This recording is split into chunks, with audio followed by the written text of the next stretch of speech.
बंगाल में आज जो ग्राम पंचायत के चुनाव हो रहे हैं उसमें हिंसा का तांडव हो रहा है। अभी तक 1 दर्जन से अधिक लोग मारे जा चुके हैं और बड़ी संख्या में लोग घायल हैं। ममता जी, आपने अपने बंगाल को कहां पहुंचा दिया? एक समय बंगाल लोकतंत्र की जननी थी, राष्ट्रीय जागरण का केंद्र था। सुभाष चंद्र बोस का बंगाल, गुरुदेव रविन्द्रनाथ टैगोर का बंगाल, ईश्वरचंद्र विद्यासागर का बंगाल। कोई चुनाव होगी तो लाश गिरना जरूरी है क्या? और ममता जी, मुझे आपसे एक सवाल पूछना है कि पहले बिहार सहित बाकी प्रदेशों में भी बहुत लाशें गिरती थी, अब तो चुनाव आयोग की सख्ती के कारण वो काफी कम हो गया है। आपके यहां भी लोकसभा के चुनाव होते हैं तो चुनाव आयोग की सख्ती के कारण हिंसा थोड़ी कम होती है, लेकिन जब आपकी सरकार ग्राम पंचायत का चुनाव करवा रही है तो क्या हो रहा है और कितने लोग मारे जाएंगे, क्यों मारे जाएंगे?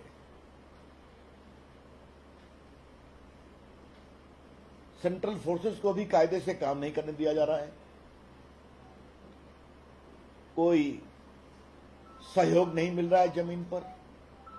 ममता जी की पुलिस एक प्रकार से पॉलिटिकल आउटफिट के रूप में काम करती है, क्योंकि मुझे मालूम है कि जो कुछ ईमानदार प्रभावी पुलिस वाले हैं उनको उचित प्रोत्साहन नहीं मिलता या काम करने नहीं दिया जाता।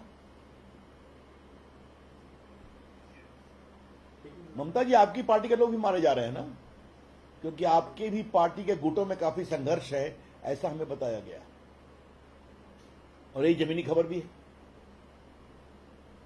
लेकिन इस हिंसा के तांडव को कब रोकेंगे आप? It is very unfortunate.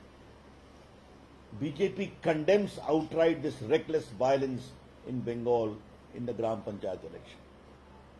Bharatiya Janata party आज के चुनाव में इस हिंसा के तांडव की भर्त्सना करती है। एक दूसरी महत्वपूर्ण बात हमें कहनी है कि जब पूरे देश में इलेक्ट्रॉनिक वोटिंग हो रही है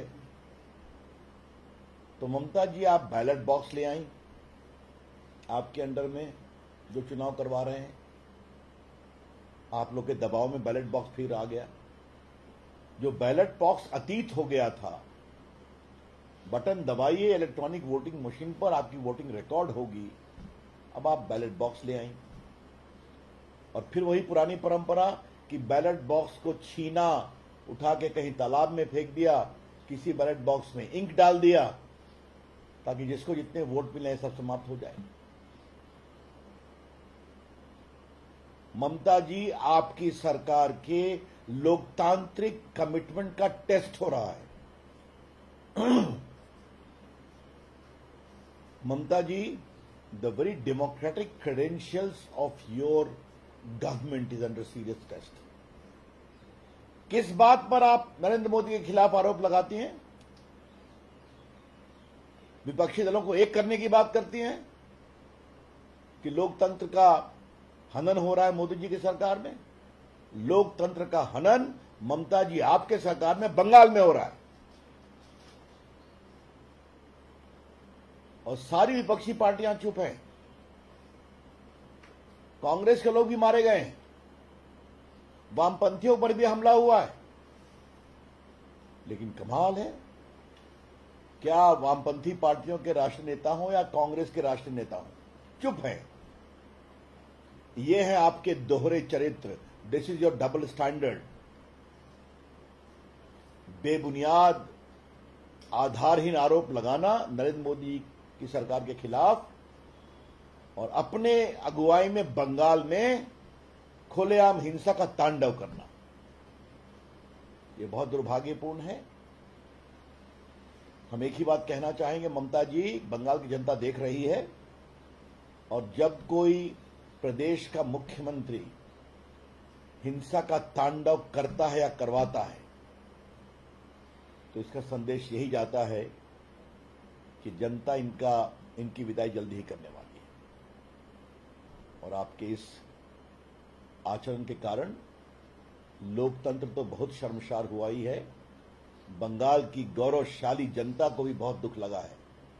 और हमें पूरा विश्वास है कि उचित कार्रवाई होगी लोकतंत्र के हिसाब से अगले चुनाव में। लेकिन एक बात हम स्पष्ट अपील करना चाहेंगे कि काउंटिंग ठीक से होनी चाहिए और जिन लोगों ने चुनाव की प्रक्रिया को बाधित करने की कोशिश की है उनके खिलाफ सख्त से सख्त कार्रवाई की जाए। ये तो हम लोग खुद ही देखते हैं कि बहुत से उम्मीदवार तो सुरक्षा के घेरे में घर से भागे हुए हैं, वो प्रचार नहीं कर पा रहे। ये बहुत पीड़ादायक है, बहुत दुर्भाग्यपूर्ण है और इसकी हम भर्त्सना करते हैं। Thank you. क्या सवाल है? ममता ने कहा था कि लोकतंत्र 2024 अगर पूरी सरकार आई लोकतंत्र खत्म हो गया, अब वही लोकतंत्र को गिरला जा रहा है। ये सवाल आप ममता जी से पूछिए, मैंने उठाया है ऑलरेडी। जिस लोकतंत्र के खतरे की आशंका वो प्रधानमंत्री को लेकर आरोप के बारे में बोलती हैं मोदी जी के खिलाफ, वो खुद उनकी सरकार में क्या हो रहा है बंगाल में दिखाई पड़ रहा है। लोकतंत्र का खतरा ऐसी सरकारों से है जो लोकतंत्र का नाम लेते हैं और लोकतंत्र की सारी प्रक्रियाओं को समाप्त करने की कोशिश करते हैं। Sir, but TMC also alleging that they are also, tampering of votes and also ballot boxes have been tampered by BJP also. They are putting up a lot of videos and also saying that the central forces are used by BJP in the elections. How do you react? This by itself is a very, very baseless comment, a comment of desperation. Our report suggests that the central forces are not being allowed to operate freely to ensure a free and fair elections. And that's the reason you are seeing it. And there's a lot of tussle inter se between the TMC party also. Thank you. Chalo.